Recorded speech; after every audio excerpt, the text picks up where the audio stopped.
Vamos agora para a plataforma Doutor no Controle, bloco de gestão de finanças. Vamos começar aqui pelas métricas avançadas, que é o carro-chefe aqui da gestão de finanças. Então, para começar pelas métricas avançadas, você pode ver elas tanto em tabela quanto em gráfico. Tá? Tá sem dado, então tá sem gráfico. Você vai precisar preencher essas tabelas. Eu coloquei uma orientação aqui, que nas tabelas preencher apenas as células que permitem números.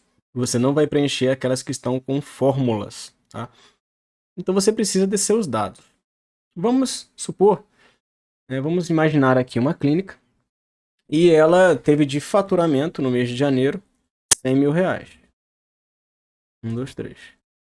Então, você precisa de um local, que pode ser aqui numa outra página que tem aqui, que é de registro de lançamentos e despesas, de receitas e despesas. Você pode também ter uma plataforma só para gestão financeira também mais avançada. De fato, que você precisa lançar em algum lugar suas receitas e suas despesas. Então, digamos que eu tenho faturamento 100 mil reais. Eu tive de despesa na minha clínica, ao todo, despesas totais, 75 mil reais. Tá? Eu tive de custo fixo, então todas as suas despesas elas têm que ser catalogadas em centro de custos. Sejam seus custos fixos. Custos fixos são todos aqueles custos que você tem independente das suas vendas. Né? O seu salário, salário dos colaboradores, pagamento pessoal, aluguel, água, luz, são custos fixos. Vendendo ou não, você vai ter aquele custo. Então você tem que medir isso. Então digamos que você teve o valor máximo saudável para uma empresa que é 40%. Então você teve 40 mil de custos fixos, tá? Nessa empresa. Aqui o percentual já está em fórmula, então já é calculado automaticamente.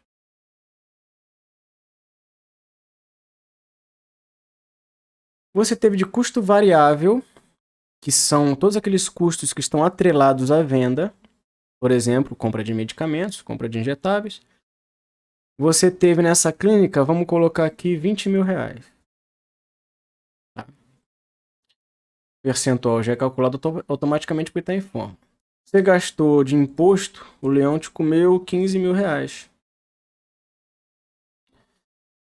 Tá? E você teve também, já calcula aqui a margem de contribuição. Margem de contribuição é o faturamento menos os custos variáveis. É todo o dinheiro arrecadado que vai fazer com que você pague suas contas. Esse valor tem que estar sempre maior do que as suas despesas, né? Seu custo fixo, na verdade. A porcentagem da margem de contribuição em cima do faturamento. Você já tem aqui um número muito interessante, que é o ponto de equilíbrio. O que é o ponto de equilíbrio? É o valor que você alcança de faturamento ao qual você começa a ter lucro na empresa. Então veja, a minha despesa, custo fixo é 40 mil, mas meu ponto de equilíbrio não é 40 mil. Não é a partir de 40 mil que eu paguei minhas contas que eu vou começar a ter lucro. Não. Vou começar a ter lucro numa proporcionalidade entre pagamento de custos fixos e pagamento de variáveis que estão sempre atreladas a vendas.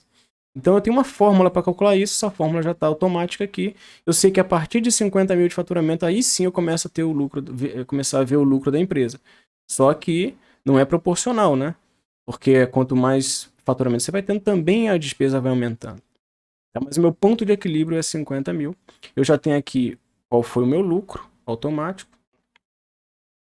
Já tenho o percentual do lucro sobre faturamento e já tem o cálculo do markup. Se você estava atento naquela primeira plataforma lá, primeiro bloco de assuntos, o markup é um número, é uma fórmula 1 menos os custos sobre 100, então uma fórmula, né, um pouco mais avançada, que esse fator multiplicador vai me dar junto com o lucro desejado, vai me dar a projeção tanto da minha precificação quanto da minha meta.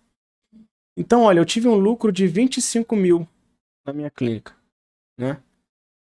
Quanto que eu deveria faturar se eu quiser um lucro? Ó, aqui no mês que é fórmula, eu vou na percentual, né? Então, qual é o percentual de lucro que eu estou tendo? 25%. Digamos que eu quero aumentar isso, eu quero ter de lucro 50%. 50%. De 25% eu quero pular para 50%. Vamos ver qual é a minha meta. A meta está lá no início, tá? A meta para o mês seguinte. Quanto que é minha meta para essa proporção? 266 mil para ter aquela 50% de lucro. E não é razoável. Se eu estou faturando 100 mil, não é muito razoável ir para 266. Então eu vi que projetar um lucro de 50%, na verdade, não é razoável. Então é aqui que eu vou projetar a meta, não é na meta direta. Entendeu? Então eu tenho um percentual de 25%. O que é razoável? O razoável é aumentar para 30%. Vamos ver quanto é que ficaria a minha meta, uma projeção de 30% de lucro. Eu chegaria na meta de 114 mil, que dá para aumentar mais um pouco, né? Consigo mais. É no lucro desejado que você vai definir a sua meta. Vamos arriscar o 35% para ver quanto que dá? 35% arrojado, né? De lucro. 133 mil. Tá bom. Então vai ser minha meta. 133 mil para o mês seguinte, levando em consideração se eu ainda estivesse na fase do faturamento dos 100 mil. Então, dito isso, eu vou ter os meus gráficos que eu posso ir editando como eu quiser. Eu coloquei só faturamento, despesa e lucro. Você pode colocar mais, ela é editável. Né? Aqui eu não tenho a linha ainda, né? Como eu tenho, por exemplo, aqui já em 2024, porque eu estou começando o ano. Normalmente ela desconfigura a ordem dos meses, né? Não sei por que acontece isso, mas eu vou aqui, ordenar por, eu só clico aqui de novo e ele já dá uma arrumada por mês. Olha que interessante o faturamento da empresa aumentando. E aqui eu tenho da mesma forma despesas, que também aumentam, né, exponencialmente. E eu tenho o lucro, que é o que mais importa, né? Opa. Ordenar por mês. Pronto. Você vê que o lucro, ó, já andou baixando, depois teve que recuperar. Então isso aqui, ó, foi gestão mal feita, com certeza, e depois ajustes de gestão. Tá bom? Então essa planilha de métricas avançadas é a que eu creio a mais interessante. Para quem não tem uma plataforma de gestão específica, você tem aqui controle de despesas e controle de receitas. Pronto. E aqui você já tem os botõezinhos para você facilitar a vida, né? Já cai no lançamento aqui, ou então você pode ir por aqui lançando suas receitas, suas... Aqui são só uma tabela de categorias e aqui o lançamento das despesas propriamente dito. Vamos botar essas aqui para cima, facilitar o acesso. Ó. Despesas em cima, divisão de categorias embaixo. E aqui você só vai lançando para quem não tem uma outra plataforma. E mesma coisa ali o lançamento de receitas, né? Controle de pagamentos. Você pode também, se quiser, controlar por aqui os pagamentos, as vendas feitas. Então, olha só. A Maria Fernanda, ela tem um ciclo contratado. E se você tiver ciclo, né? Plano de acompanhamento, por exemplo. Qual a forma de pagamento que ela fez? Se ela pagou, se não pagou. Você pode sempre editar mais campos aqui através da... Olha, vem aqui. Editar propriedade. O Notion ele dá o nome da coluna, ele fala propriedade. Você pode aqui aumentar as opções dos tipos de pagamentos que vocês têm. Valor da parcela, qual o vencimento e o controle se está ou não em atraso. Lembrando que esse controle é manual, ele não é automático.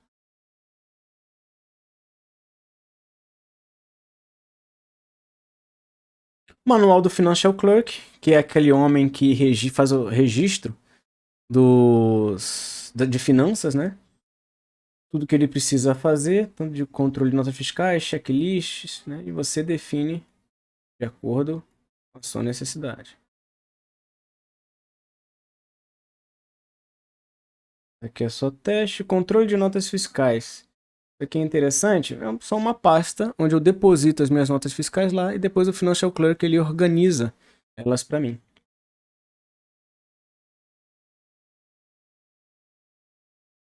Vamos ver o teste. Calculadora de resultado para investimento em marketing. A calculadora é muito bacana, porque aqui você faz a sua análise de investimentos. Isso aqui por gestor é muito bom. Então, olha só.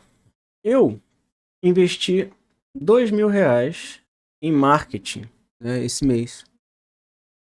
Eu tive um preço por lead, a gente viu lá nas métricas de marketing, foi aproximadamente R$ 9. Eu vou botar R$ 10 para facilitar as contas. Então, R$ 10 cada lead, né? Cada pessoa que apareceu como resultado do anúncio.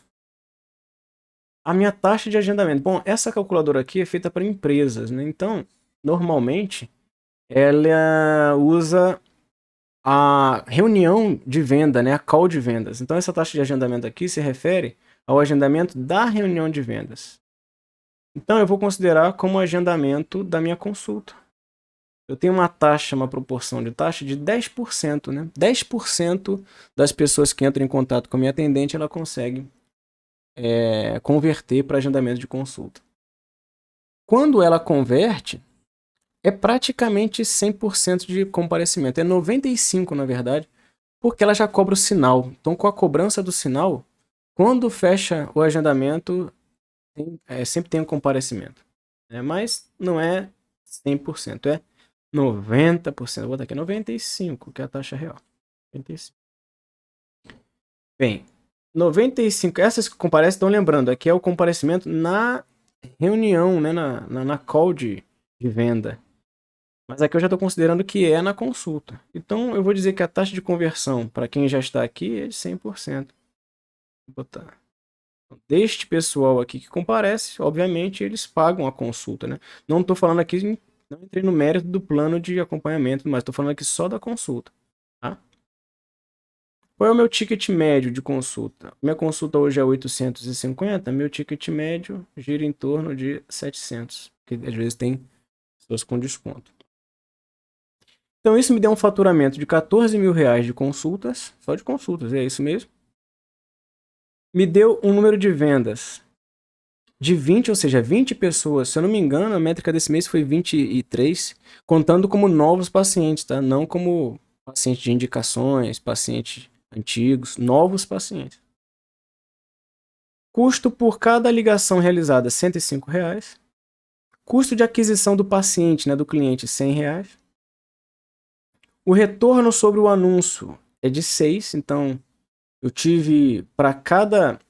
Aqui você pode considerar a mesma coisa que o ROI, que é o retorno sobre o investimento. Eu estou considerando como se fosse tudo, estou misturando tudo, né? Como se fosse um anúncio só. Então, a cada R$ 1 investido, eu retorno R$ 6 de faturamento. Não de lucro, de faturamento. Então, ora, veja, se fosse 2 vezes 6, seria 12, né? Na verdade, eu faturei 14 mil. Contando, porque ele conta também outros custos. Ele já me dá aqui uma indicação de quantos atendentes eu preciso. Porque ele considera que um número bom, para um atendente bom por um mês, é 750 por mês. Se eu tivesse um closer, seria também um apenas. Então, até 750 por mês ele considera um. Se passar disso, ele fala, agora você já precisa de 2 atendentes. Bom, se eu investir por mês R$ 2.000 e tive um faturamento de 14, e se eu investir 4? Vou ter um faturamento de... Seria 28? Não, mas ele já calcula proporcionalmente. Seria 27.300, né? Calculando já taxa de agendamento, taxa de comparecimento. Será que vale a pena investir mais em marketing? O que eu posso dizer é que o comportamento humano ele é muito previsível, muito mais do que a gente imagina, né?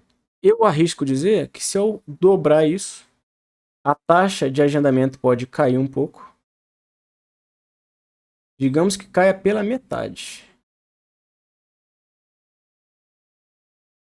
Bem, se cair pela metade, for para 5%, olha só o que vai acontecer.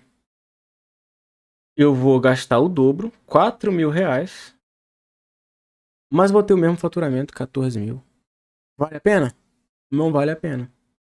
Então eu tenho que medir aos poucos o meu aumento de investimento para ver e observar se a minha taxa de conversão, né, ela cai.